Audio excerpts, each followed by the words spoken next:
자, 지난주에 저희가 관련한 얘기를 해봤지만요. 한일 그 무역 당국자 간 첫 실무 협의 때 일본이 뭐 거의 창고 수준의 회의실로 우리 대표단을 불렀잖아요.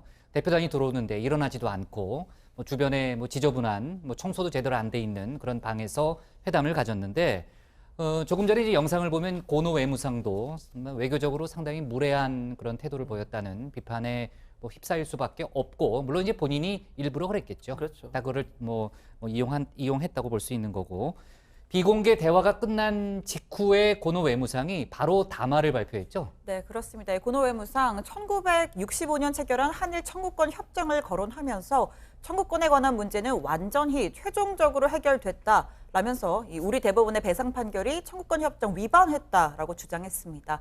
자, 그러면서 한일 청구권 협정에 따라 한국 측에 중재의 요청을 했지만 거부당했다면서 필요한 조치해 나가겠다고 했고요.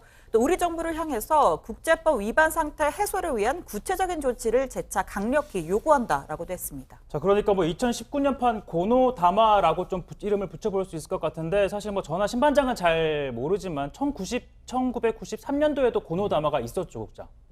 양반장도 알 것 같은데. 유명하죠. 유명하죠. 당시 고노 담화를 찾아보니까 음. 일본군이 위안소 설치 관리에 관여했다는 걸 처음으로 일본이 인정하면서 과거사 문제에 대해서 공식적으로 뭐 반성 사과한다는 그런 내용이었잖아요. 네. 근데 아시다시피 이 담화를 발표한 당사자 바로 현 고노 외무상의 아버지 고노 요에이 전 관방장관입니다. 그러니까 26년 만에 아들과 아버지 고노가 이 과거사 문제를 두고 전혀 다른, 어떻게 보면 사실상 후퇴한 담화문을 내놓은 거다라는 해석 나옵니다. 그렇군요. 자, 다음에 얘기할 땐 좀 고반장도 같이 좀 얘기해줘요. 고반장이 자꾸 좀 빠지는 것 같아요. 그죠? 양쪽에서. 아니 근데 이거는 나이의 문제가 아니라 나이의 문제는 아닌 것 같은데. 뭐 기자 시험을 준비하는 사람은 어. 당연히 알아요. 신반장은 알았다는 것 같아요. 아까 그렇죠. 보니까. 알고 있죠. 알고 있었죠? 네. 상식 아닙니까? 자, 이런 오늘 그 고노 담화에 대해서 우리 정부가 곧바로 반박 입장을 내놨죠, 고반장. 네, 그렇습니다. 이 외교부는요, 일본 정부의 일방적이고 자의적인 주장에 동의할 수 없고 구속될 필요도 없다라고 반박했습니다. 그러면서 진정한 문제 해결을 위해서는 일본이 불행한 역사를 직시하면서 피해자의 고통과 상처를 치유하기 위한 노력을 기울일 필요가 있다라고 밝혔습니다. 네.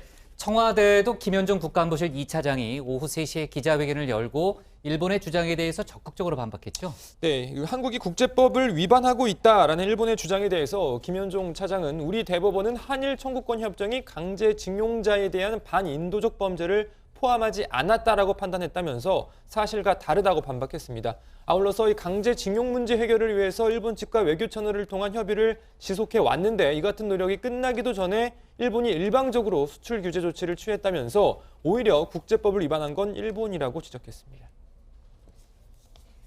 WTO 원칙 그리고 자유무역 규범과 G20 오사카 정상회의에서 발언한 자유무역 원칙, 나아가 글로벌 밸류 체인도 심각하게 훼손하는 조치라는 점에서 오히려 국제법을 위반하고 있는 주체는 일본이라고 할 수 있겠습니다. 당초 강제징용이라는 반인도적 불법 행위를 통해 국제법을 위반한 것은 바로 일본입니다.